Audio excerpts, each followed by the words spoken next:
ஈரோடு கிழக்கு தொகுதி இடைத்தேர்தலுக்கான வேட்புமனு பரிசீலனை தொடங்கியிருக்கிறது. இது பற்றிய விவரங்களை செய்தியாளர் சதாசிவத்திடம் கேட்கலாம். சதாசிவம், வணக்கம். இது தொடர்பான முழு விவரங்கள்.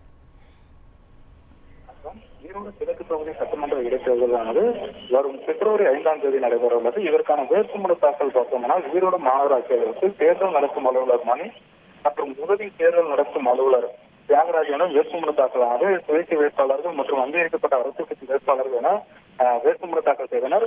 மொத்தமாக 7 நாட்கள் கால அவகாசம் வழங்கப்பட்டது. அரசு மற்றும் அரசு விடுமுறை காரணமாக 10, 13, 17 ஆகிய 3 தினங்கள் மட்டுமே வேட்புமனு தாக்கல் செய்ய முடிந்தது. இதனைத் தொடர்ந்து கடைசி நாளான நேற்று வேட்புமனு தாக்கல் பார்த்தோம்னால் 50க்கும் மேற்பட்ட வேட்பாளர்கள் வேட்புமனு தாக்கல் செய்தனர்.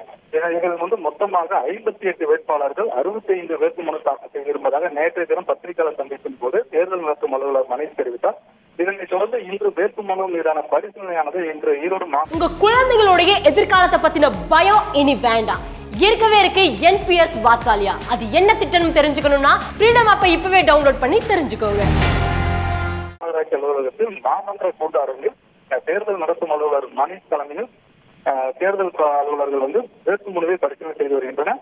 இந்த வேட்புமனு பரிசீலனைக்காக நாம் தமிழர் கட்சியின் வேட்பாளர் சீதாலட்சுமி மற்றும் திமுக வேட்பாளர் சந்தர்குமார் சார்பில் பிரதிநிதிகள் மற்றும் துணைக்காக போட்டியிடக்கூடிய வேட்பாளர்கள் என 58 வேட்பாளர்கள் பங்கேற்று வேட்புமனு பரிசீலனையானது தற்போது நடைபெற்று வருகிறது. இந்த வேட்புமனு பரிசீலனை முடிவில் எத்தனை மனு ஏற்கப்பட்டது, எத்தனை மனு நிராகரிக்கப்பட்டது என்பது விவரங்கள் தெரிய வரும். இதனைத் தொடர்ந்து கடந்த நாளை விடுமுறை தினம் என்பதால் 20ஆம் தேதி வேட்புமனு வாபஸ் பெறப்படுகிறது. இதனால் 20ஆம் தேதி மாலை 3 மணிக்கு பிறகு களத்தில் எத்தனை வேட்பாளர்கள் ஏற்கிறார்கள், அவர்களுக்கு என்னென்ன சின்னம் என்பது முழுமையான விவரங்கள் தெரிய வரும். தகவல்களுக்கு நன்றி சதாசிவம்.